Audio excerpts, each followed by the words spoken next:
Ok, merci François.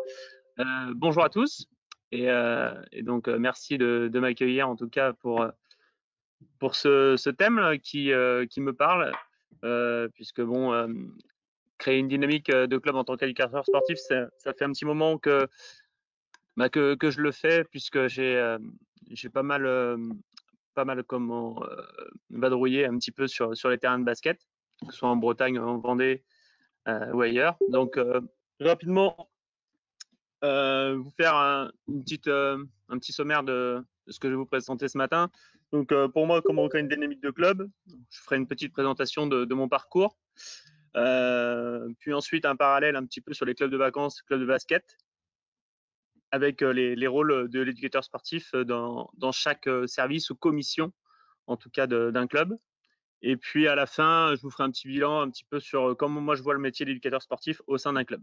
Alors bien sûr, j'ai pris au sein de mon club amateur, puisque voilà, très modestement, nous sommes à un niveau départemental, mais avec quand même une dynamique de club assez importante. Donc au niveau de ma présentation personnelle, bon voilà, il y a deux côtés. J'ai un côté plutôt basket et un côté animation. Pour la partie basket, donc moi j'ai commencé le basket à Saint-Gilles, dans le 35 là, quand j'avais une dizaine d'années. Et puis dès 14 ans, j'ai commencé à entraîner, passer mes diplômes, animateur, initiateur, ainsi de suite. Et j'étais sur essentiellement les clubs de Saint-Gilles, Mordel, passés.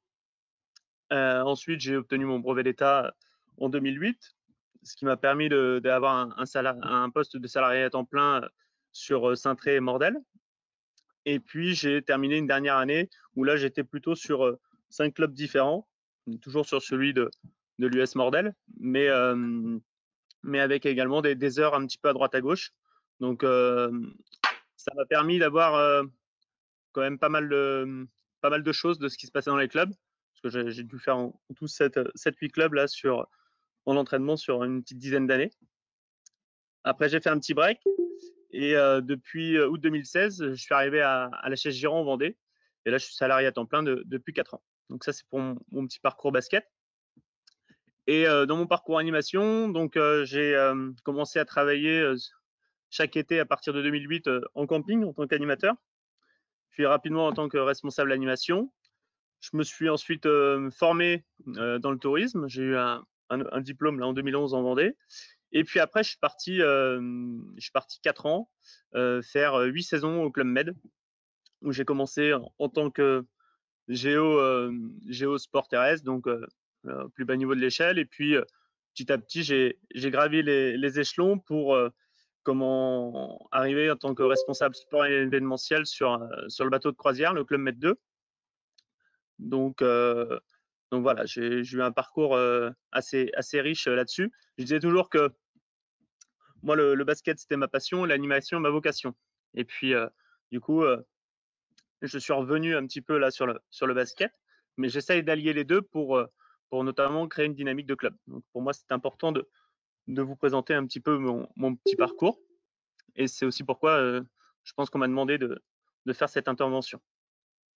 Alors, rapidement, vous présenter les deux clubs dans laquelle comment je suis. Donc d'abord le club de la Chaise Giron, puis ensuite le club Med rapidement. Donc le club de la Chaise Giron, c'est un club amateur de Vendée qui a été créé en 1973. On a la chance depuis juin 2016 d'avoir un nouvel équipement. Je vous en parlerai un petit peu plus en détail tout à l'heure. Donc avec que des tracés basket, avec 2 terrains en largeur, un terrain en longueur. Donc on est plutôt bien loti ici. Moi, j'ai eu la chance en plus d'arriver en même temps que la salle, donc en août 2016. Et puis, les premières années, ben, on a lancé une dynamique notamment sur l'école de basket, sur les stages, sur les formations, ce qui a conclu à une labellisation de l'école de mini-basket en décembre 2018. On s'est développé également sur la partie partenariat, en organisant notamment des tournois 3-3. On a organisé également les matchs de haut niveau. Et puis là, on était parti sur le 3.0 avec le basket santé et puis le 3-3 également. Donc, un petit bilan statistique en 4 ans. pour vous donner un petit peu la dynamique, donc de 168, on est passé à 307 licenciés. Donc je pense pas qu'en Pays de la Loire, on ait fait mieux sur 4 ans. Et ensuite, pareil, on a développé la cellule sponsor. On a quasiment doublé, on a triplé les manifestations. Et puis au niveau des résultats, on a eu quand même des bonnes choses aussi, ce qui a donné de la dynamique, hein, parce que quand on a des résultats, bah forcément, la dynamique est là aussi. Et l'année prochaine, on aura encore plus de 30 équipes pour la saison 2020-2021, avec toutes les équipes doublées, sauf pour les U17 garçons, où il y aura une seule équipe. Mais on a toutes les équipes. Et bon, l'avantage, bien sûr, de doubler toutes les équipes, ça permet d'offrir à chaque jeune, même à un niveau départemental, la possibilité d'évoluer à son niveau et de progresser. Donc ça, c'était un petit point rapide sur le club de la Chaise. Et mon autre club un petit peu de cœur, au niveau de la partie animation, c'est plutôt le club Med. Alors le club Med, bon, j'ai plus d'action là-bas, hein, je suis juste content d'y avoir travaillé. Donc le club Med, c'est tout un état d'esprit, hein. Souvent nos responsables nous disaient cette petite phrase là qui est marquée en jaune: le but de la vie, c'est d'être heureux, le lieu pour être heureux, comment c'est ici, et le moment pour être heureux, c'est maintenant. Donc c'est le club Med, en fait, c'est le spécialiste des vacances tout compris, et au niveau mondial. Donc voilà, donc l'idée, c'est que quand on arrive en vacances, on met les pieds sous la table, on n'a rien à faire, et puis on a des prestations de qualité, que ce soit tant sur la nourriture, que ce soit sur les activités sportives, sur les événements. Et donc cet état d'esprit, moi je le retrouve un petit peu dans les clubs associatifs, et je pense qu'il y a vraiment un parallèle à faire entre les deux. J'ai mis ce que c'était les qualités d'un géo. Alors un géo, pour info, c'est les personnes qui travaillent au Club Med, ce sont les gentils organisateurs. Tout le monde est gentil au Club Med. Le géo, il a les mêmes qualités qu'un éducateur sportif doit avoir, c'est-à-dire qu'il doit être bienveillant, curieux, disponible, dynamique, et puis voilà, partager et garder le sourire dans toutes circonstances. Et la première chose qu'on nous apprend au Club Med, c'est 5 valeurs. 5 valeurs ou qualités, enfin, ils appellent ça des valeurs. La première, c'est la multiculturelle, c'est-à-dire que on accepte les différences de chacun et on s'adapte à chacun. Donc voilà, on brasse beaucoup de monde, il y a beaucoup de nationalités différentes. Donc ça, c'est un premier point.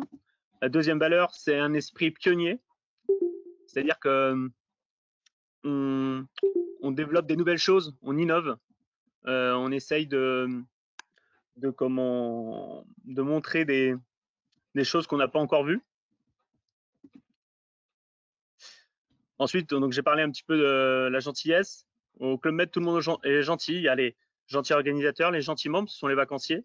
Et voilà, tout le monde doit être bienveillant vis-à-vis de chacun. Ensuite, il y a la liberté. Donc ça permet au géo d'être un petit peu autonome, d'imaginer un petit peu ce qu'il veut et de voir ce qu'il imagine. Et enfin, dernière valeur, responsabilité. Donc là, c'est plutôt transmettre son savoir-faire. Souvent ils disent que au Club Med, c'est le bonheur de se révéler, entre guillemets, pour les géos dans leur métier. Donc voilà les 5 valeurs. Donc moi, j'ai fait un petit parallèle entre le Club Med et le club de basket, et les rôles de l'éducateur à l'intérieur de celui-ci. Alors au Club Med, juste pour vous donner une petite hiérarchie, voilà comment ça se passe. Il y a un chef de village avec après en gros trois pôles qui forment un petit G4, G5, avec dans un premier temps le responsable hôtelier, le responsable financier, responsable RH et responsable loisirs. Pour la partie hôtelière, eh bien il y a différents services, voilà, qui sont listés ci-dessous là: réception, cuisine, hébergement, bar, resto. Et pour la partie loisirs, c'est le sport, l'événementiel, le mini-club, boutique, excursion et spa et bien-être. Et en fait, on peut superposer à quelque chose près ces différents services à un club de basket. Sachant que dans un village Club Med, pour que des vacances soient réussies, il faut que les quatre services que j'ai marqués en noir, c'est-à-dire la cuisine, le sport, l'événementiel et le mini-club, soient au top. Si les 4 là marchent, le reste marchera quoi qu'il arrive. Mais il faut absolument que les 4 là soient absolument bien respectés. Pour le club de basket, donc en gros, le chef de village, c'est un peu le président. Il a des vice-présidents, trésoriers également sous lui. Et par exemple, sur la partie vice-président administratif que j'ai nommé là, il y a le secrétariat qui correspond à la réception. On n'a pas de cuisine au basket, mais on a du matériel pédagogique et un outil, la salle, qui font penser à la cuisine et à l'hébergement. Le bar, pour moi, ce sont les partenaires et la communication, lieu d'échange. Le restaurant, pour moi, c'est la partie bureau. C'est là où on pose les choses. C'est là où on va déterminer des projets. C'est là où on va avancer ensemble. Et puis, sur la partie loisirs, on a donc les sports. Donc, c'est la commission technique. Et puis, tous les sports qu'on va proposer, puisque maintenant, le basket, ce n'est plus que du 5-5. La partie événementielle, c'est tout ce qui est commission des fêtes. On va créer des événements sur le basket, extra basket. Le mini-club, c'est l'école de basket. La boutique, c'est des vraies boutiques de club pour développer justement une identité. Et bon, la partie excursion et basket santé, la partie excursion ira dans la partie un peu événementielle et la partie basket santé ira également dans la partie sport. Mais on a cette notion de bien-être qu'on a également au Club Med, dans le basket santé. Donc voilà un petit peu pour le premier parallèle entre le Club Med et le club de basket. Alors, Adrien, juste une première question. C'est-à-dire que là, ouais. sur ta première présentation, à aucun moment, tu fais écho, entre guillemets, de la compétition et comment elle intervient à l'intérieur de ça, quoi. Non, j'en parle pas parce que pour moi, c'est pas très important, entre guillemets, même si les résultats vont impulser une dynamique. Mais pour moi, on a un niveau amateur, donc nous, la compétition, elle n'est pas trop présente, entre guillemets. En tout cas, j'y attache peu d'importance. Moi, j'y attache plutôt de l'importance sur le fait de fidéliser les licenciés et de leur donner envie de revenir et jouer au basket. La compétition me paraît un petit peu au second plan. Ok. Et pour terminer sur ce point, en fait, l'éducateur sportif, quand il arrive dans un club, il a généralement 4 missions. Il a la commission technique, l'école de basket, et puis il doit gérer un peu le matériel pédagogique et sa salle, même si comment la salle de basket est souvent partagée quand même avec d'autres sections. Mais en gros, l'éducateur sportif qui commence sur un poste amateur là, de 35 heures, souvent il a quand même 4 choses à gérer et il est déjà entre guillemets un peu responsable de service.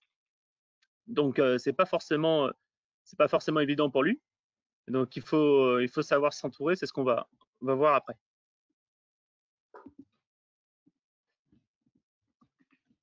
Alors, si ça veut bien avancer. Voilà. Donc la salle de basket et le matériel pédagogique, pour moi, c'est un petit peu l'hébergement et la cuisine. Donc il faut qu'on donne à manger aux basketteurs dans un lieu qui est sympa. Donc moi, je suis ce matin dans ma salle de basket que je vais vous montrer un petit peu. Bon, j'ai la chance, vous avez vu, d'avoir, comme je disais tout à l'heure, 2 terrains en largeur, 1 terrain en longueur, du parquet, et puis surtout que des tracés basket, avec une tribune rétractable, et puis un bar avec des vitres qui permet de pouvoir suivre les matchs du bar. Et ça, c'est hyper intéressant. On y reviendra également tout à l'heure. Donc, en plus, j'ai également un bureau à l'intérieur de la salle. Donc, ça permet quand même d'optimiser au maximum le temps de travail et puis la qualité. Donc, quand un éducateur sportif il arrive, donc déjà prendre soin de son outil de travail et puis, comme je disais, donner à manger un petit peu à ses basketteurs. Donc, c'est de savoir ce qu'il a comme matériel et puis essayer d'optimiser un petit peu ça. Ensuite, il y a également ce qu'on va lui donner à manger le week-end. On parlait un petit peu de compétition tout de suite. C'est vrai que les engagements des niveaux de jeu sont importants et puis savoir dans quelle équipe il va jouer. Donc, l'idée, c'est quand même d'avoir au moins 2 niveaux pour pouvoir leur donner comment le niveau où ils sont, enfin, pour qu'ils puissent s'émanciper au maximum. Et puis ensuite, il y a la quantité d'entraînement. Donc, la quantité d'entraînement, c'est le nombre d'entraînements par semaine, les stages qu'on va proposer. Ça va être aussi les entraînements peut-être individuels qui se développent un petit peu plus. Et puis également la qualité d'entraînement. Donc, la qualité d'entraînement, c'est le nombre d'entraîneurs, nombre de paniers, nombre de ballons par joueur, mais également aussi peut-être l'équipement, notamment sur les nouveaux joueurs. Bien, peut-être qu'il y a des choses à faire quand un nouveau licencié arrive, notamment en école de basket. Peut-être lui offrir un ballon, lui offrir, je sais pas moi, une paire de chaussettes à l'effigie du club. Voilà, il y a plein de petites choses comme ça à faire pour lui donner un petit peu envie. Je sais que au Club Med, encore une fois, on faisait attention aux nouveaux GM, c'est-à-dire qu'ils avaient un petit bracelet. Et nous, je pense que dans un club de basket, quand il y a un nouveau licencié qui arrive, qu'il soit muté ou qu'il arrive juste, qu'il commence le basket, il faut qu'on fasse attention à ça. Alors, c'est sûr que, par exemple, au niveau de l'école de basket, il y a les petits bracelets de JAP là, qui nous permettent de détecter. Ça, je pense que c'est intéressant de les mettre. En fait, ça nous permet d'avoir un petit peu plus d'attention vis-à-vis de ce public-là et de pouvoir les fidéliser et puis les rassurer assez vite. Donc voilà pour la première partie de la première mission qui est confiée aux salariés. Hop. Ensuite, la commission école de basket correspond donc au mini club. Donc ça, c'est ce qui va donner voilà, la dynamique du club. Ça, je pense que c'est une fois qu'on a fait ce travail de salle, qu'on a optimisé un petit peu les séances d'entraînement, le matériel et tout ça, il faut voilà, se concentrer, à mon avis, sur l'école de basket parce que c'est là où on va pouvoir lancer un petit peu la machine, en tout cas quand on arrive dans un club. Deux valeurs qui reviennent sur l'école de basket, la gentillesse. Il faut que l'éducateur sportif il soit juste et gentil, mais aussi qu'il soit entre guillemets populaire. Il faut qu'il connaisse les prénoms, pour moi, le plus rapidement possible de tous les enfants. On peut faire les checks, bien sûr, avant l'entraînement, enfin, plus trop maintenant, mais les checks avant l'entraînement, les cris d'ambiance à la fin. Allez voir les parents dès que possible, surtout chez les petits, pour voilà, juste leur dire bonjour, glisser un petit mot, mais c'est important de prendre 5 minutes. Alors, je sais que souvent, entre les séances, on n'a pas de temps, nous, les éducateurs, mais il faut arriver à trouver des personnes qui puissent venir nous aider parce que je pense que le relationnel avec les parents est primordial et qu'il faut l'entretenir quasiment à chaque séance. Je disais aussi connaître les prénoms de tous les gamins, mais c'est aussi connaître les prénoms des parents et les prénoms peut-être des frères et sœurs qui ne font pas encore du basket. Mais ça, c'est hyper important pour moi dans la dynamique du club. Donc, il faut vraiment que l'éducateur recherche le contact avec avec les membres de l'école de mini-basket. Et puis aussi, il faut qu'il soit un peu pionnier. Donc, l'esprit un petit peu novateur. Oui. Une première question là sur comment toi tu organises notamment peut-être un petit peu l'accueil de ces gens à l'intérieur de ta salle. Est-ce que tu as mis en place des choses qui permettent, on va dire, de créer cette relation ou pas? Alors, j'ai la chance d'avoir avec moi souvent 2 ou 3 entraîneurs, qui sont présents avec moi sur les séances de l'école de basket. Donc, quand ils arrivent, bon, généralement, c'est vrai que au début des séances, une fois que la saison est lancée, bon, il n'y a pas trop de contact avec les parents. C'est plutôt en fin de séance. Les parents viennent les chercher, qui traînent un petit peu. Donc, c'est là en fin de séance où je peux laisser mes entraîneurs, par exemple, chacun sur un terrain. Et puis moi, aller profiter un petit peu, d'aller parler un petit peu aux parents 10 minutes avant la fin de la séance. Et puis, comme ça, en plus, ça permet d'impliquer les entraîneurs présents. Donc, je le fais comme ça. Et puis sinon, en début de saison, voilà, je prends vraiment le temps également de discuter avec les parents des nouveaux pour leur expliquer un petit peu comment ça va se passer. Et puis là, pareil aussi, on met en place des échauffements sur le tir ou sur du dribble assez rapide à mettre en place pour que moi je puisse voilà, me libérer un petit peu et puis pouvoir expliquer un petit peu aux parents ou aux nouveaux licenciés comment ça va se passer, quoi. Ok. Donc j'étais sur l'esprit pionnier là, un petit peu novateur. Donc quand je suis arrivé au club, j'ai refait un petit peu ce qu'on faisait à l'US Mordel à l'époque. C'est-à-dire qu'on faisait des soirées à thème à chaque vacances scolaires. Donc la Toussaint, c'était Halloween. Noël, c'était Père Noël. En février, c'était les sports d'hiver. Et puis à Pâques, les chocolats de Pâques. Donc voilà, et puis on terminait éventuellement par des Olympiades en fin de saison. Enfin, je sais que dans certains clubs, ils le faisaient et ça marchait bien.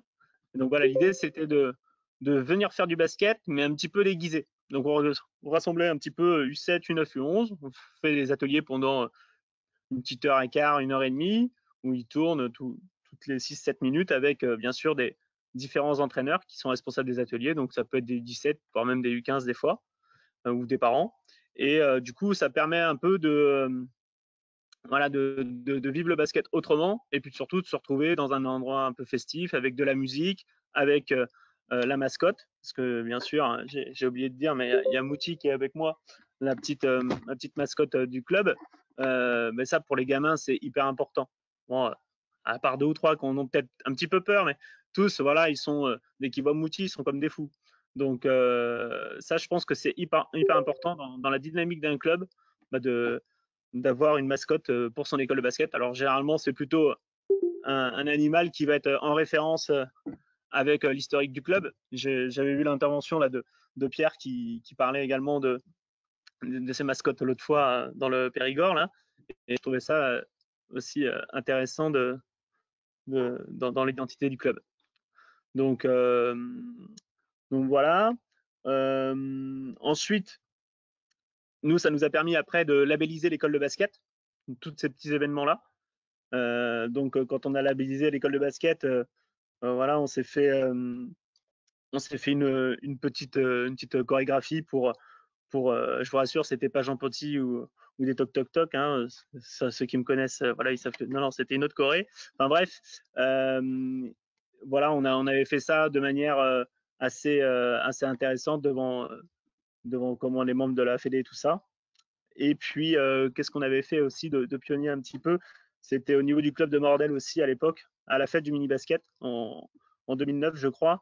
On avait fait venir comment, le magasin Macadam sur le site du 1er mai. Là.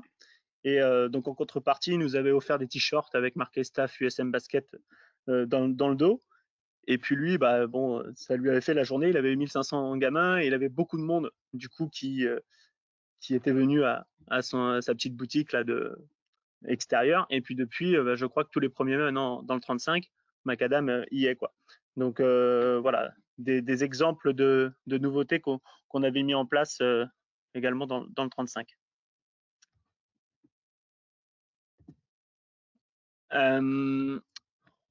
Ensuite, il a une fonction, l'éducateur sportif au début, donc j'ai parlé d'une école de basket. Mais maintenant, je parle aussi de la commission technique. Donc ça, c'est plus, et entre guillemets, les responsables des sports et du bien-être de chacun. Donc il y a deux valeurs là, du club qui se retrouvent, la multiculturalité, pardon, avec les développements des différentes pratiques. Parce que maintenant, il y a plus, c'est plus que le basket 5-5. On le rabâche depuis quelques temps maintenant. Il y a aussi du 3-3 il y a du basket santé, du beach basket, du basket tonique. Et en fait, ça dépend des pratiques culturelles de chacun. Certains vont préférer comment maintenant jouer en semaine et puis être tranquille le week-end. Donc, ils vont peut-être se tourner sur du 3-3 en semaine. D'autres qui vont développer plutôt du basket santé, des anciens joueurs. Donc, voilà, il y a différentes pratiques. Et je pense que notamment chez les anciens joueurs, les anciens licenciés et chez les parents de licenciés, il y a vraiment beaucoup de licenciés à aller chercher, beaucoup de nouveaux adhérents dans cette différentes pratiques. Nous, on est pour l'instant 307 licenciés donc cette année. On n'a pas vraiment, on a commencé le 3-3 et le basket santé cette année, mais doucement. L'année prochaine, on va mettre ça en place et on pense, enfin, moi je pense qu'on va arriver entre 380 et 400 licenciés si après la saison reprend normalement. Mais en tout cas, c'était notre objectif. Donc, je pense qu'il y a vraiment beaucoup de choses à faire, que ce soit basket santé avec les parents, mais aussi avec les seniors. Donc, voilà. Après, nous, on a la chance, encore une fois, d'avoir une salle que pour nous. Donc, c'est sûr qu'au niveau des créneaux, c'est un peu plus facile à gérer. Mais en tout cas, je pense il y a, il y a de quoi optimiser, en tout cas, les créneaux et puis aussi les revenus, du coup, pour les clubs. Et on a une partie aussi responsable dans le fait de transmettre. Ce qu'on a fait beaucoup aussi quand on est arrivé dans les clubs, c'est qu'on a formé. Alors bien sûr, on a formé les joueurs, mais on a aussi formé beaucoup d'entraîneurs bénévoles, voilà, des arbitres, des personnes à l'IMARC, responsables de salle. Et donc, on a vraiment un devoir de formation et un devoir de formation qu'on doit renouveler chaque année. Nous, je prends mon cas à la Chaise Giraud. On est un petit club en Vendée. Nos U17, U18 sont hyper impliqués, mais quand ils sont après en études, bah, ils partent justement sur Rennes ou sur Nantes et c'est plus compliqué pour eux de venir nous aider après le week-end. Donc, il faut renouveler sans cesse les, les personnes formées, quoi. Alors, c'est peut-être un peu moins le cas dans le 35 parce qu'il y a Rennes à côté, mais il y a quand même pas mal de départs aussi.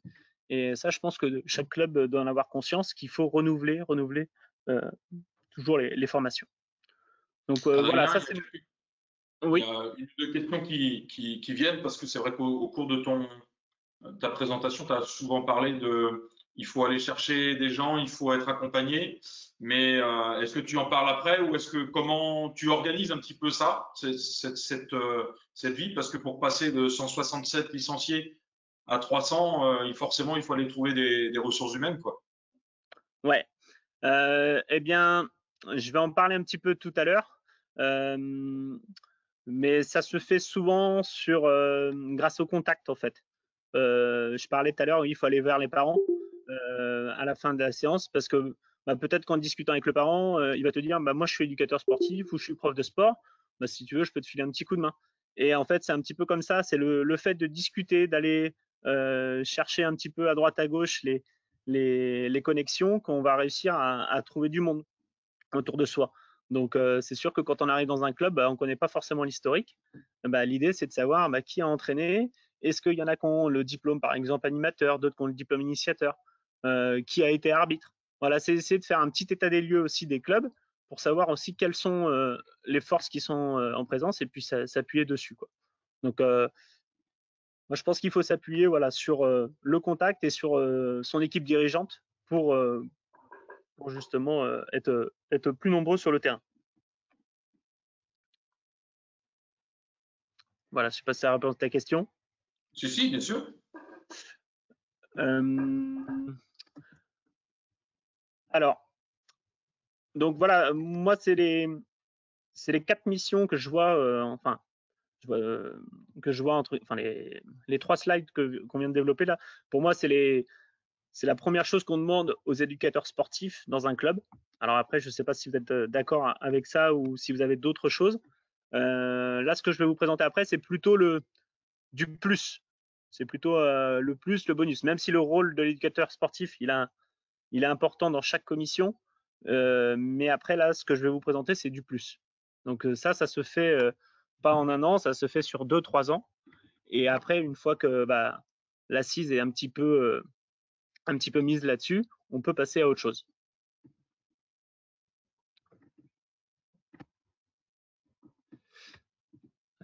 Donc voilà. N'hésitez pas à m'interpeller si vous avez des questions ou des Ouais, remarques.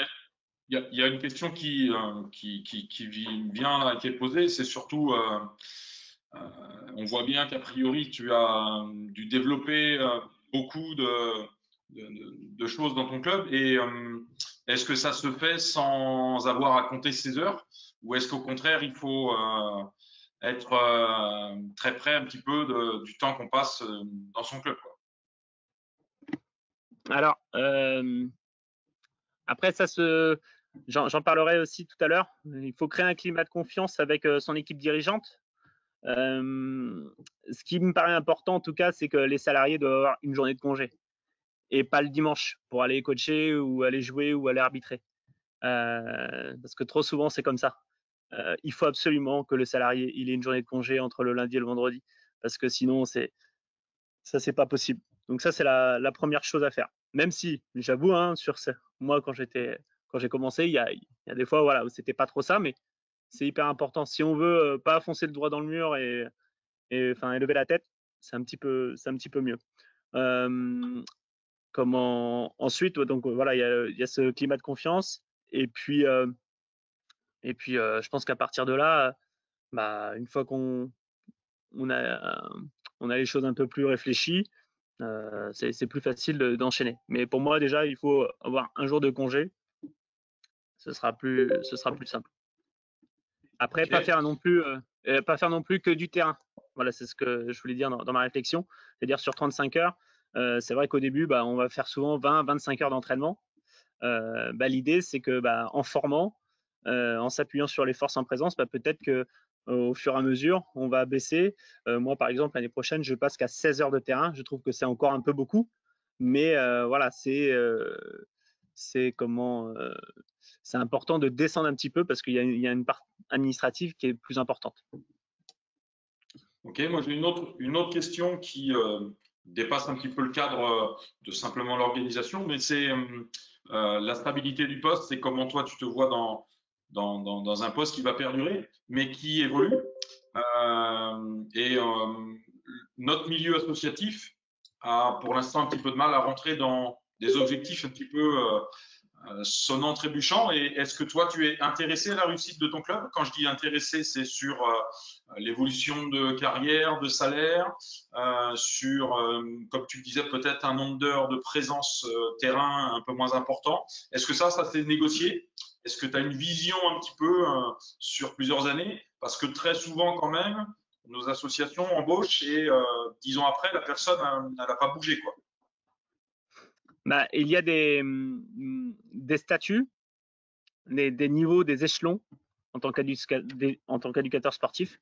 Donc moi, j'aspire à passer là cadre bientôt. Donc il y a plusieurs niveaux, niveau 3, niveau 4, niveau 5, niveau 6, je crois. Et en fait, oui, il faut essayer de faire, bon, j'y reviendrai un petit peu tout à l'heure, mais de faire un point régulier déjà avec un membre du bureau toutes les semaines pour voir un petit peu ce que l'on fait.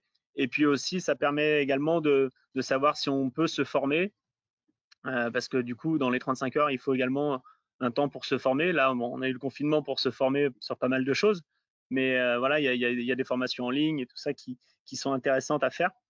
Et le fait de faire tout cela, ça nous permet d'évoluer un petit peu et puis oui, de monter un petit peu en, en, en échelon, sachant que pour développer ce club, à chaque fois, on a embauché des services civiques dans un premier temps, sur les 2 premières années. Et puis cette année, on a eu un BPGEPS en formation. Donc moi, ça me permet également d'avoir un côté un petit peu plus managérial et un développeur un petit peu également d'entraîneur et d'éducateur. Donc c'est un petit peu ma réflexion par rapport à ça. Mais oui, il faut essayer de monter un petit peu les échelons. J'y D'accord. reviendrai un petit peu tout à l'heure. Ouais. Il y a une question qui revient aussi sur est-ce que toi, dans les missions qui t'ont été confiées quand tu es arrivé, il y avait une mission de se dire est-ce que tu devais mettre des actions en place pour financer ton poste? Non, enfin oui et non. on avait déjà le financement. Du coup, on avait le financement du coup pour le contrat. Après, c'est sûr que il fallait commencer à se structurer. Donc, au début, j'étais parti moi un petit peu sur la cellule sponsor. Enfin, je voulais m'orienter vers là. J'ai vite vu que c'était pas trop gérable dans un premier temps, donc je suis parti plutôt sur la partie développement basket, notamment sur la promotion du basket. J'ai pas parlé tout à l'heure dans le mini club, mais promotion du basket école. Donc voilà, après, je n'ai pas eu d'intéressement, mais c'est sûr que voilà, ça pourrait se négocier par rapport à un nombre de licenciés. Euh, Peut-être que voilà, je le fais pas assez, mais en tout cas, oui, ça peut être une piste, soit sur l'augmentation du nombre de licenciés, sur le développement de nouvelles pratiques. Alors là, je sais que par exemple, dans mon cas, j'ai eu des primes par rapport à l'organisation d'événements ou la mise en place du basket santé. Euh, il y a également aussi, je parlais des sponsors, des partenariats. Je sais que dans certains clubs, les salariés touchent un pourcentage sur les partenaires qu'ils ramènent au club. Donc voilà, il y a différentes possibilités, mais ça se négocie. Il faut savoir aussi se mettre en valeur et savoir se vendre un petit peu à son équipe dirigeante. Ok, Donc merci. je poursuis. Donc voilà, là c'est des commissions un petit peu, je dirais, qui vont donner un petit plus au club. Bon, la première qui va donner un petit plus, c'est la commission événementielle. Donc bon, voilà, c'est des exemples d'événements basket qu'on a créés au sein du club. Donc voilà, c'est beaucoup de tournois, de tournois internes ou de matchs de gala et tout ça. Donc voilà ce qu'on a créé un petit peu. Je parle d'excursion aussi. Je trouve que c'est important de faire des sorties à l'extérieur de la salle de basket où on est. Donc bon, bien sûr, le plus simple, c'est d'aller voir un match pro. En plus, maintenant, souvent, ils font ça bien. Il y a les petits qui peuvent accompagner les professionnels, que ce soit sur l'Hermine, Chaland ou La Roche. Et ça, c'est vrai que ça, c'est intéressant. Ça fait beaucoup de souvenirs aux gamins. Mais dans les excursions, je pensais aussi à des stages de début de saison. Je sais que certains clubs dans le 35, comme Montfort, le fait régulièrement. Et il y avait également aussi à passer à l'époque, ils faisaient des semaines au ski pour les gens du club. Et je sais que c'était des semaines qui étaient souvent gravées dans la mémoire de chacun après, parce que voilà, on se voyait dans un autre lieu que le basket et ça permettait de fédérer vraiment les équipes et un club. Donc ça, je pense que c'est intéressant à faire également. Alors, on organise également des événements extra basket. Là, par exemple, cette année, dans cette salle, on a fait un nouvel an avec concert et tout, avec plus de 200 personnes.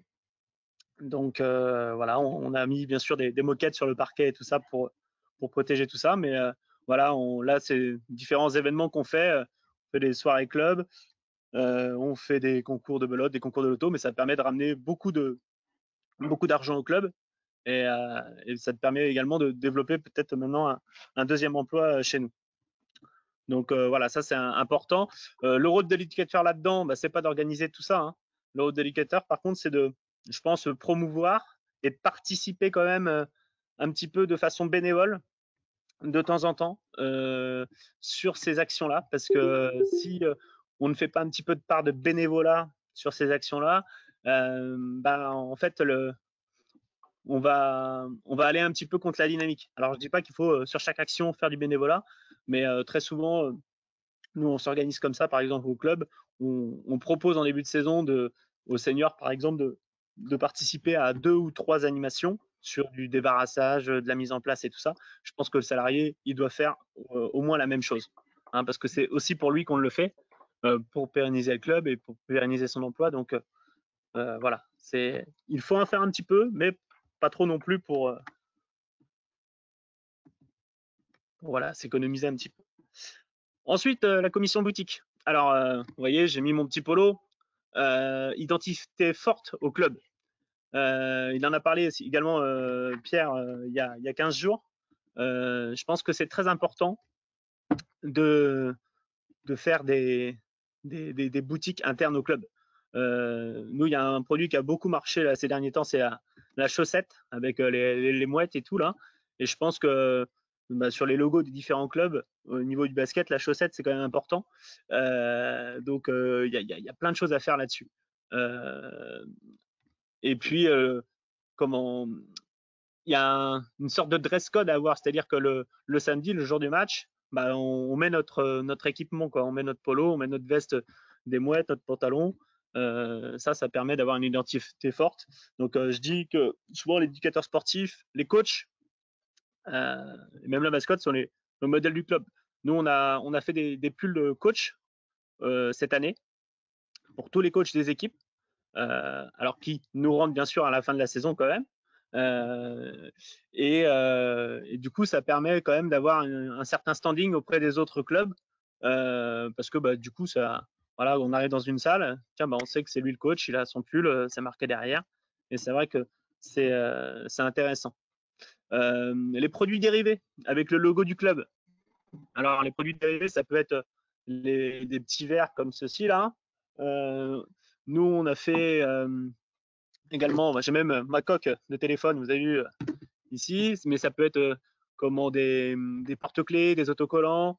Enfin, il y a plein de choses à faire euh, par rapport à ça. Je parlais d'un défilé de mode parce que au Club Med, encore une fois, on faisait souvent des défilés de la boutique et c'était les géos des sports, les géos les plus populaires qui défilaient et qui présentaient des vêtements de la boutique au club. Et c'est sûr que quand quelqu'un qui est reconnu dans le village porte les vêtements, eh bien, on a peut-être un peu plus envie d'aller les acheter après. Et enfin, autre idée qu'on voulait mettre en place cette année qu'on n'a pas pu via le Covid, c'était faire une vente de photos. En fait, on voulait faire venir un photographe pour faire des photos de basketteurs en action. Donc voilà, au foot, ils font beaucoup le panini. Nous, on ne l'a pas fait, on n'a pas osé encore le faire. Alors peut-être parce qu'on a peut-être un peu moins la culture au basket de faire le panini qu'au foot. Mais par contre, on peut peut-être avoir la culture du poster. Donc, on peut très bien peut-être imaginer un jour faire une séance photo avec des jeunes qui dunkent sur des paniers de 2,60 m, qui s'accrochent au cercle. Et puis, voilà, on peut faire des photos comme ça et puis faire des photos posters. Et puis, les gamins accrochent ça dans leur chambre. Ou voilà, ça peut être des idées pour également avoir un petit peu de revenus pour le club. On part sur la partie hôtelière là du Club Med, c'est-à-dire la partie plutôt réception. Donc la partie réception pour moi ça correspond au secrétariat. Donc l'accueil est très important. Je parlais tout à l'heure au Club Med, on avait des bracelets, donc il y avait les nouveaux GM qui avaient des bracelets, et puis il y avait les GM Gold. Donc les GM Gold, c'est en gros un peu les sponsors, et les nouveaux GM, c'est les nouveaux licenciés. Et donc c'était important d'identifier tout le monde au début de saison et d'être présent sur les forums des associations, de bien expliquer sur les permanences de licence. Alors c'est pareil, l'éducateur sportif, il ne peut pas être partout au début de saison, mais je pense qu'il doit, avec la secrétaire, entre guillemets, savoir un petit peu ce qu'elle doit présenter, bien être calé sur les plannings et tout ça, pour que voilà, on ait tous à peu près la même parole. Et puis je parlais aussi également d'une présentation du club. En grande pompe, souvent il y a des clubs qui font des soirées rentrées. Et ça, je pense que c'est intéressant, où ils rassemblent toutes les équipes. Ça permet de voir un petit peu tous les coachs. Alors, bien sûr, tout le monde ne peut pas être là, mais genre de le faire un vendredi soir avant la reprise du championnat avec la remise des maillots, ça permet quand même de lancer la saison et de se dire allez hop, c'est parti pour cette saison. Je pense que c'est important. On peut très bien imaginer, je parlais du défilé tout de suite, de faire ce défilé en plus pendant cette présentation avec les nouveautés de la boutique de cette année pour donner envie aussi aux gens d'acheter et de s'identifier au club. Adrien, ouais. Est-ce que entre ton arrivée, donc un éducateur sportif rémunéré dans un club qui était, comme tu le disais, amateur, et puis la mise en place d'actions, est-ce que ça a eu des répercussions sur le prix des licences, ou comment ça s'est un petit peu passé là-dessus, quoi? Le prix des licences a légèrement augmenté. Bon, il faut savoir qu'en Vendée, on n'est pas très cher. La licence senior, c'est en moyenne 135-140 €. Donc c'est très peu. Donc après, ils ont des revenus plus importants, notamment sur les animations et au bar. Donc c'est peut-être aussi ça qui leur permet de ne pas faire trop d'augmentation. Mais c'est vrai que il n'y a pas eu trop de répercussions. Ce qu'on a surtout fait, c'est qu'on a beaucoup recherché de partenaires pour combler du coup le manque à gagner par rapport aux subventions. C'est surtout là-dessus qu'on a, qu'on a accentué l'augmentation des revenus et sur le développement justement de manifestations pour pouvoir essayer de limiter les licences, enfin limiter l'augmentation des licences. On veut que ça reste un prix abordable pour tout le monde. Ok. Par rapport à ce service réception et tout, je termine. C'est important de faire des feedbacks, des retours un petit peu sur la saison. Alors on essaye de faire avec chaque licencié un petit retour à la fin de la saison.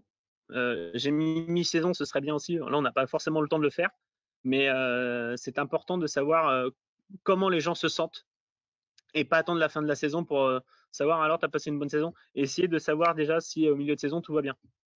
Donc ça peut être fait par le salarié, mais ça peut être surtout fait aussi par les coachs. Hein. Donc voilà, je pense que c'est important de savoir un petit peu ce que les gens pensaient. Donc, et pourquoi, par exemple, ils arrêtent. Hein, parce que bon, j'ai parlé de l'augmentation des licenciés. On a aussi perdu beaucoup de licenciés hein, parce que tout le monde n'a pas continué. Enfin, beaucoup. Voilà, ça, donc c'est voilà, il n'y a pas eu que des arrivées, il y a aussi eu des arrêts. Et la question est de savoir des fois pourquoi les gens arrêtent. Ça peut être aussi parce que bah, voilà, la pratique n'est plus adaptée, c'est un problème de coach ou d'affinité. Mais voilà, je pense que c'est important de savoir pourquoi les gens arrêtent. Et pareil, essayer de faire peut-être une petite fête de fin de saison ou marquer le coup de la fin de saison, parce que souvent c'est l'assemblée générale qui marque le coup de la fin de saison. Bon, pour les jeunes, c'est pas super top, quoi. Donc essayer voilà, de créer, nous par exemple, on crée un tournoi interne parents-enfants pour clôturer la saison au niveau du club. Alors, la commission partenaire et communication, je l'identifie au bar, au niveau du Club Med. Parce que le bar, c'est là où on a le lieu d'échange.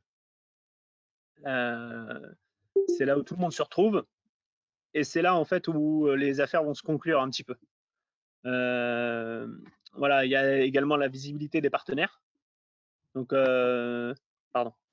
Là, vous avez vu, donc nous, on propose des panneaux dans la salle, on propose des verres avec les fichiers des entreprises. On propose un panneau là, très intéressant qu'on a récupéré où on met des cartes de visite.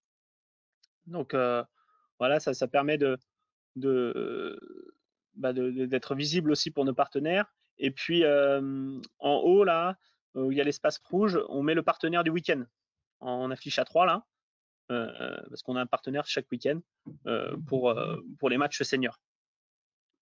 Et voilà un petit peu pour et puis les manches debout là que vous voyez aussi derrière moi avec voilà 6-7 sponsors qui sont sur les manches debout. Voilà un petit peu la visibilité qu'on leur offre. Il y a aussi les réseaux sociaux bien sûr. Alors bien sûr, ce qui est difficile dans un club amateur par rapport à un club pro, c'est proposer des événements pour les partenaires. Alors l'événement le plus simple à mettre en place, franchement, c'est le 3-3. Nous, on l'a fait que l'année dernière, en 2019. Ça a cartonné. Et les gens en redemandent en fait. Donc, je pense qu'il y a même des créneaux d'entraînement qu'on peut développer pour les entreprises. Alors encore une fois, j'ai la chance d'avoir ici une salle où on a beaucoup de disponibilité, mais il y a quelque chose à faire. Alors peut-être pendant les vacances, parce qu'on sait que pendant les vacances ou pendant l'été, les salles sont moins occupées, mais il y a vraiment des choses à réfléchir par rapport à ça. Donc au niveau de la com, essayer de développer un petit peu la marque du club. Nous, on a créé un site internet, un nouveau site internet en 2019. Une chaîne YouTube récemment. Et puis, je refais encore une petite allusion à la conférence de Pierre sur les réseaux sociaux. C'est hyper important maintenant de, de diffuser les choses. On voit la dynamique et la plus-value, je dirais, d'un club sur ces réseaux sociaux. Pour ma part, qui suis en Vendée, je suis toujours un petit peu l'actualité en Bretagne et je vois des clubs qui sont dynamiques via les réseaux sociaux. Le premier club qui me vient à l'esprit, c'est Ploufragan. Que j'ai jamais mis les pieds là-bas, mais je trouve qu'il y a une dynamique qui, voilà, sur les réseaux, voilà, ça parle, ça relaie toujours l'info. Pendant le Covid-19 aussi, on a vu des vidéos d'équipes sur certains clubs, voilà, qui étaient intéressantes. Et je pense que ça permet en fait, c'est un outil un peu de vérification de dynamique, je pense. Parce qu'il y a beaucoup de clubs qui sont dynamiques, mais qui ne partagent pas assez sur les réseaux. Nous, c'est notre gros point faible, je dirais. Même si on s'améliore, mais c'est un peu notre point faible. Il faut être fier de ce qu'on fait et puis essayer de le partager, comme je l'ai dit. Voilà la partie restaurant. Donc la partie restaurant, c'est la partie bureau. Donc ça, c'est une Juste partie une aussi question très importante. Oui. concernant les partenaires. Comment, entre guillemets, vous avez essayé d'aller les chercher, de leur faire participer, leur faire donner, on va dire? Est-ce que le mécénat, la défiscalisation, enfin, qui est chargé un petit peu de ça? Alors on a une commission partenaire de 4-5 personnes qui travaillent du coup à l'élaboration des contrats. En fait, on a une petite plaquette où on propose différents tarifs à l'année. Par exemple, pour un panneau, c'est 200 euros sur 3 ans. Après, il y a les manches debout. C'est différentes formules en fait. Il y a le panneau plus les manches debout.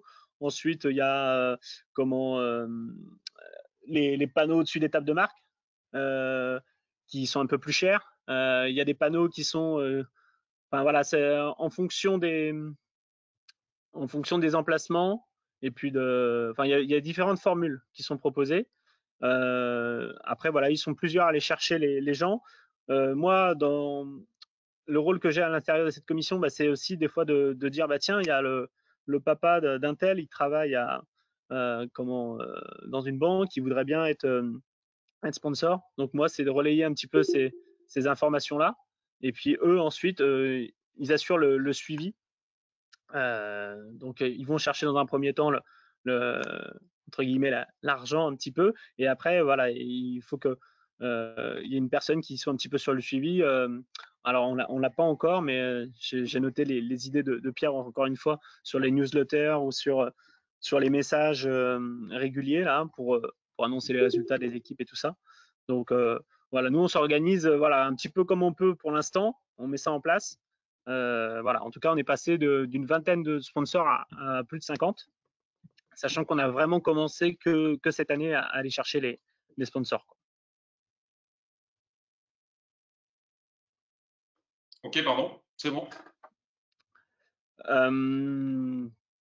Donc le restaurant, ouais, pour moi c'est le bureau avec bon, j'ai mis trésorier suivi salarié, donc bien sûr trésorier fait partie du bureau, mais pour moi c'est important qu'un éducateur sportif fasse des réunions de bureau, parce que comme je l'ai dit au tout début, c'est un responsable de service. Et pour moi, un responsable de service, il doit participer avec les autres responsables de commission de service à l'élaboration des projets. Ça va lui permettre de travailler davantage en équipe. Et puis, ça permet également pour lui de connaître le, la santé économique, comme j'ai dit, du club. Et, d'avoir des conditions de travail aussi sur le suivi du salarié importantes. Je parlais tout à l'heure du jour de congé, mais c'est aussi avoir un bureau, un espace de travail, un téléphone, un ordinateur. Tout ça, c'est des choses qu'on doit, entre guillemets, en tant qu'éducateur sportif, négocier. Parce qu'on ne peut pas répondre sur notre téléphone personnel. Enfin, c'est pas possible. Ça, c'est des choses qu'il faut mettre dans les conditions de travail. Et le fait d'avoir un suivi régulier avec une personne du bureau, ça permet comme je disais, de créer un climat de confiance et puis de savoir où on en est. D'accord. Parce que nous, les 2 premières années, par exemple, bon, j'étais assez autonome, je le suis encore, mais les gens ne savaient pas forcément ce que je faisais. Là maintenant depuis cette année-là, on a vraiment mis un suivi hebdomadaire régulier et en fait, c'est pas pour, me fliquer ou quoi que ce soit, c'est pour justement qu'on avance ensemble et savoir où on va. Et ça, je pense que c'est très important. Et puis en fait, c'est mes collègues de travail, hein, le bureau, donc c'est très important de voilà de participer avec eux à la vie du club. Là actuellement, on est sur la reprise du retour au jeu. Euh, bon, je presse un petit peu parce que c'est vrai que ça fait un petit moment là on doit revenir dans les salles, enfin qu'on peut revenir dans les salles, mais bon, il y a tout un protocole à mettre en place. Donc voilà, d'un côté, moi j'accélère, après, enfin, les membres du bureau tempèrent aussi un petit peu pour pas aller non plus trop vite. Et au final, bah, le fait de se renvoyer la balle comme ça un petit peu, enfin, on arrive au même but qui est de reprendre le plus vite possible. Et donc j'espère que ça va pouvoir se faire. Donc ça, c'était un petit exemple par rapport au climat de confiance. Pour faire un petit bilan, donc voilà ce que je dis. Pour moi, la dynamique d'un club repose d'abord principalement sur son école de basket, ses activités proposées, donc les différentes formes de pratique, et puis les événements qu'il va mettre autour. Ensuite, j'en ai parlé tout à l'heure, la plus-value d'un club, ça se joue sur la communication, notamment sur les réseaux sociaux. Et il faut être fier de ce qu'on fait et partager nos actions. Voilà, moi si j'étais pas fier un petit peu ce matin, j'aurais pas mis mon polo des mouettes, j'aurais pas sorti ma mascotte et j'aurais pas mis mon panier de basket santé. Et je serais pas dans ma salle. Voilà, il faut être fier de ce qu'on fait, de ce qu'on produit. C'est pas de comment dirais-je de se vanter ou quoi que ce soit. C'est voilà de partager ce que si on fait des choses bien, et ben il faut le dire et il faut en être satisfait. Donc ça, je pense que c'est important.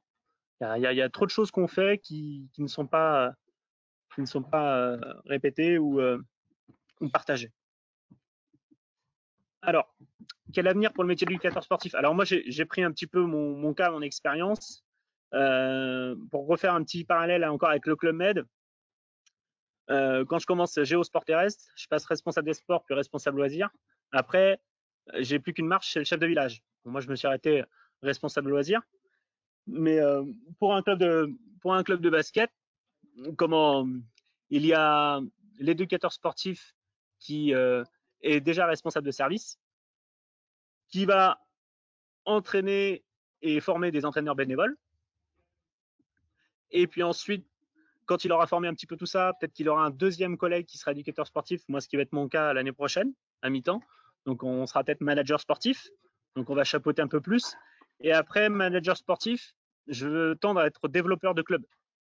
Donc développeur de club, pour moi, c'est de développer le basket sur différentes pratiques, hein, sur du 3-3, du basket santé, du beach basket, parce que nous, on a la chance d'être pas loin de la côte, de former continuellement les éducateurs sportifs et les bénévoles du club, de travailler un peu plus avec chaque responsable de commission. Il faut en fait savoir un petit peu tout faire, mettre en valeur les événements de ce club, donc ça repart, ça recoupe la communication, et enfin s'ouvrir vers l'extérieur. S'ouvrir vers l'extérieur, ce n'est pas rester dans son coin à la chaise Giraud, voilà, nous on fait ça. Non, c'est essayer justement d'aller voir ce qui se passe dans les autres clubs, d'aller voir ce qui se passe également dans les autres ligues et dans les autres comités, et essayer de voilà pas de des fois si copier ou s'en inspirer en fonction de ce qu'on a nous chez nous. Mais je pense que c'est hyper important de s'ouvrir vers l'extérieur. Et trop souvent, les clubs sont un petit peu renfermés sur soi. On est souvent en concurrence. Tu parlais de compétition tout à l'heure, François. Bah, souvent, c'est ça, quoi. Les clubs, ils disent pourvu qu'on gagne, pourvu qu'on monte et pourvu qu'eux, ils descendent.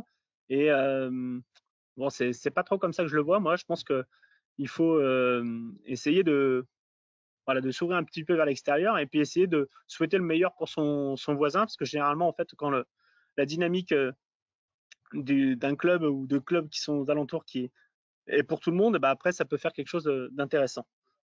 Donc, voilà un petit peu pour moi comment je vois mon métier à l'avenir. C'est-à-dire que je serai un petit peu moins sur le terrain, mais à développer le basket sous différentes pratiques et peut-être pas forcément que sur la chaise Giro, mais sur un rayonnement un peu plus local, mais un peu plus intercommunal, je dirais. Ok. Tu as parlé tout à l'heure aussi d'arrêt, d'arrêt de joueur. Comment toi tu l'as reçu ou interprété? Qu'est-ce que tu as modifié pour par rapport à peut-être au retour que tu as eu? Bah, ça dépend ça dépend ce qu'ils me disent, mais en tout cas, j'essaie de m'intéresser à pourquoi il arrête. Des fois, je peux récupérer un petit peu la mise, mais des fois, c'est trop tard.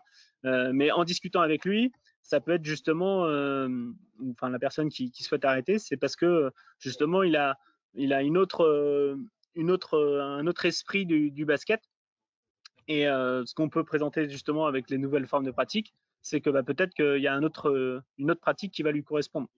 Donc, c'est de bien connaître les personnes et s'intéresser à eux pour savoir voilà qu'est-ce qui a cloché euh, pour qu'il arrête quoi. Et pour en revenir à ceux qui ont arrêté, là je travaille actuellement sur un petit questionnaire justement de que je vais envoyer à chaque licencié qui a arrêté ces 5 dernières années pour justement leur proposer bah voilà, l'année prochaine, nous on fait du 3-3 du basket santé. Est-ce que ça vous intéresse? Alors, j'ai pas encore j'ai pas encore les chiffres parce que du coup, j'ai pas encore envoyé le questionnaire tout bêtement, mais pour moi, c'est important d'aller les rechercher également. Ok. Je ne sais pas si parmi nos auditeurs, là, il y a quelques personnes qui veulent brancher leur micro et poser des questions. On se laisse une ou deux minutes, on va dire, pour terminer. Alors, s'il y a une question qui apparaît sur le chat, oui, qui demande en fait de savoir si tu interviens dans le cadre du basket école, dans les quartiers dits prioritaires. Alors bon, la chaise Zéro, un quartier prioritaire, je suis pas sûr qu'il y en ait, Non. hein, mais forcément peut-être au travers du basket école. Quelle expérience tu as eu là-dessus? Alors, moi, je pense que basket école, je travaille avec les directeurs des écoles aux alentours. J'ai 3 écoles. Cette année, j'en ai une troisième. Donc, bah voilà, en fait, on se voit au mois de juin et au mois de septembre pour caler un petit peu les différentes, sessions. J'essaye de faire en sorte que les gamins à l'école primaire, ils passent 2 fois dans la salle de basket, là. C'est-à-dire sur le cycle 2 et sur le cycle 3.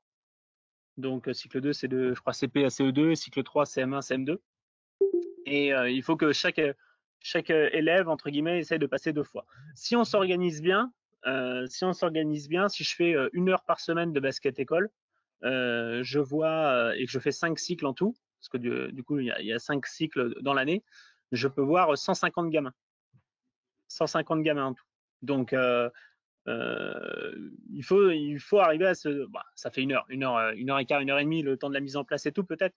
Mais voilà, je pense que c'est important que chaque éducateur sportif, en tout cas s'il est tout seul, bah, c'est de promouvoir son sport autour de lui. Euh, donc voilà, un petit peu pour le basket école, comment on s'organise. Après, on essaye aussi, à la fin de l'année, avec les différentes écoles, d'organiser un tournoi interne ou alors de les amener sur le tournoi qui est en lien avec le comité, là, le rassemblement des basket écoles, et qui fonctionne pas mal.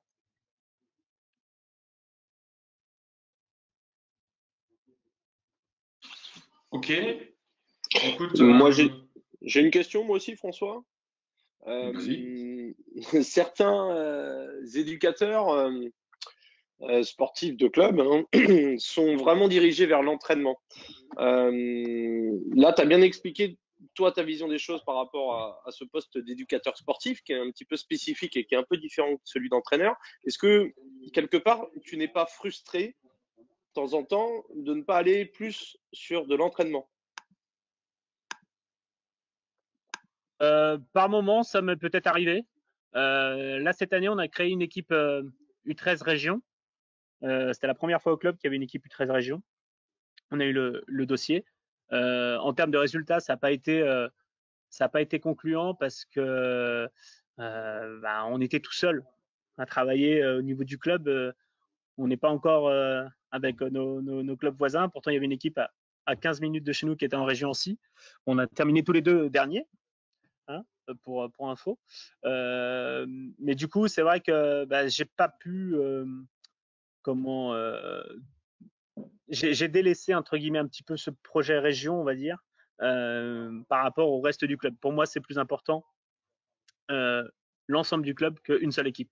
Et là, j'avais pas le temps, même si j'avais un BPGEPS avec moi et puis d'autres entraîneurs bénévoles, j'avais pas le temps. Donc des fois, c'est un peu frustrant, mais voilà, moi j'ai retrouvé plutôt ma motivation sur le fait de développer mon club, de faire du basket un lien social sur ce territoire. Et puis après, pour la compétition, je pense que tout seul, je peux pas aller, on peut pas aller plus haut. On est au niveau départemental, on est assez élevé. On est une équipe quasiment dans chaque catégorie au niveau 1 ou élite.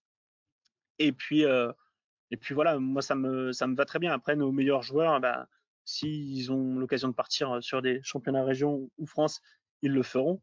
Mais voilà, c'est pas frustrant étant donné que voilà, moi ce qui m'intéresse c'est surtout l'ambiance et surtout savoir si les licenciés sont contents d'être au club, quoi. Merci Adrien. Pas d'autres questions qui sont arrivées sur le chat. J'ai vu aussi, il y avait un adepte du Club Med Ouais, qui était en formation ça, avec ouais. nous cette année, donc c'est une bonne chose. Un dernier message pour nous en Bretagne? Euh, eh bien, écoutez, j'ai oublié de parler de ça tout à l'heure. Essayer de créer des salles comme nous on a, hein, parce que c'est vrai que on a la chance d'avoir un super outil, je vous le remonte, qui a été copié un petit peu en Vendée. Hein, il y a 2-3 clubs qui ont un peu maintenant ces mêmes salles. Et puis quand vous faites des salles, essayez de faire des bars entre guillemets dignes de ce nom. Nous, notre bar, il fait 15 mètres de long et c'est hyper important. Et ça permettra peut-être de réduire un petit peu le prix des licences. Parce que je pense que les recettes de bar en Vendée sont un peu plus importantes qu'en Bretagne. Donc voilà, ce serait mon petit conseil de nouveaux Vendéens par rapport à la Bretagne, parce que je constate vraiment des différences par rapport à ça. Et voilà, la position du bar dans une salle est stratégique. Comme je disais tout à l'heure, c'est là où généralement les affaires se font en plus avec les partenaires. C'est là où on va aller chercher un petit peu le contact avec les parents. Et pour moi, c'est là où on va voir la dynamique. Il faut du contact dans un club pour pouvoir avoir une belle réussite ensuite. Merci Adrien.